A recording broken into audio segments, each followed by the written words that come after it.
આજ રોજ ધોરણ 12 કોમર્સ અને સાયન્સ પ્રવાહના પરિણામો જાહેર કરવામાં આવ્યા હતા, જેની અંદર કતારગામ વિસ્તારમાં આવેલ ગજેરા વિદ્યાભવન ગુજરાતી માધ્યમનું પરિણામ 100% આવ્યું છે.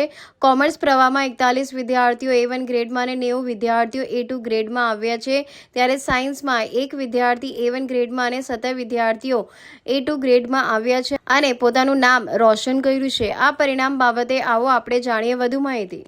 નમસ્કાર. આજે ધોરણ 12 પરીક્ષાના પરિણામો જાહેર કરવામાં આવ્યા છે, જેની અંદર કોમર્સ અને સાયન્સ બંને પ્રવાહના પરિણામો જાહેર કરવામાં આવ્યા છે. જ્યારે કતારગામ વિસ્તારમાં આવેલ ગજેરા ઇન્ટરનેશનલ સ્કૂલમાં જે વિદ્યાર્થીઓનું પરિણામ ઝળહળતું આવ્યું છે, આપણી સાથે કોમર્સના વિદ્યાર્થીઓ મોજૂદ છે, એમની સાથે વાત કરશું, એમનું પરિણામ જાણીશું. જી, તમારું નામ?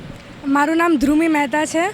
મારા હમણાં HSCમાં 96.57% આવ્યા છે. શું કહેશો કે આ ક્રેડિટ કોને જશે, આ રિઝલ્ટનું ક્રેડિટ? સૌથી પહેલાં તો હું મારા માતા પિતાને કહીશ, એ લોકોએ બહુ સપોર્ટ કર્યો છે. અને પછી મારા ટીચર્સ જેમના પાસે હું ભણી છું એ બધાને પણ.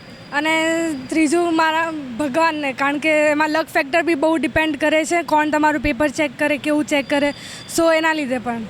કેટલા કલાકનું ભણતર હોય છે જ્યારે આવું પરિણામ લાવવાનું હોય છે? જેવું મતલબ ફિક્સ કોઈ શેડ્યુલ નહીં હોય. મોસ્ટલી જ્યારે બધું પતી ગયું હોય સ્કૂલ ટ્યુશન, એના પછી ડેલી 7.5-8 કલાક જેવું તો આપવું પડે.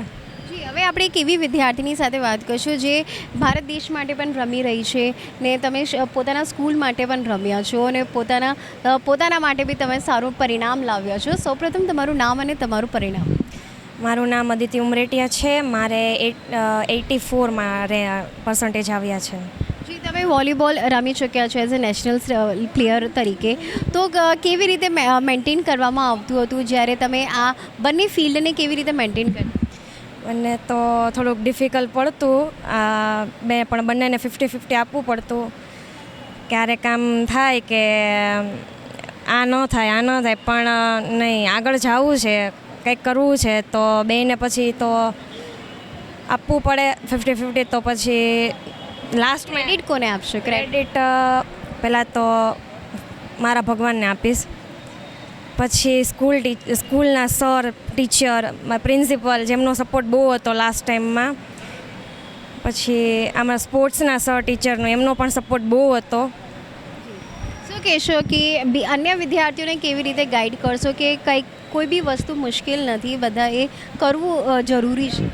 ના, જો અંદરથી આપણે પ્રિપેર હોય ને કે નહીં મારે કરવું જ છે, તો બધું પોસિબલ છે. ઇમ્પોસિબલ પણ કહે છે હું પોસિબલ છું જ તે.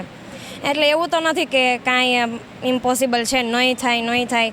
અંદરથી આપણને હોવું પડે, નહીં થશે, થઈને જ રહેશે એ બધું. તો હવે આપણે શિક્ષક અહીંયા છીએ, એમની સાથે વાત કરશું. તમારા શાળાનું ઓવરઓલ પરિણામ શું આવ્યું છે? ઓકે, હું ડૉક્ટર ભાવેશ ગેલાણી ગજેરા વિદ્યાભવન કતારગામમાં આચાર્ય તરીકે ફરજ બજાવું છું.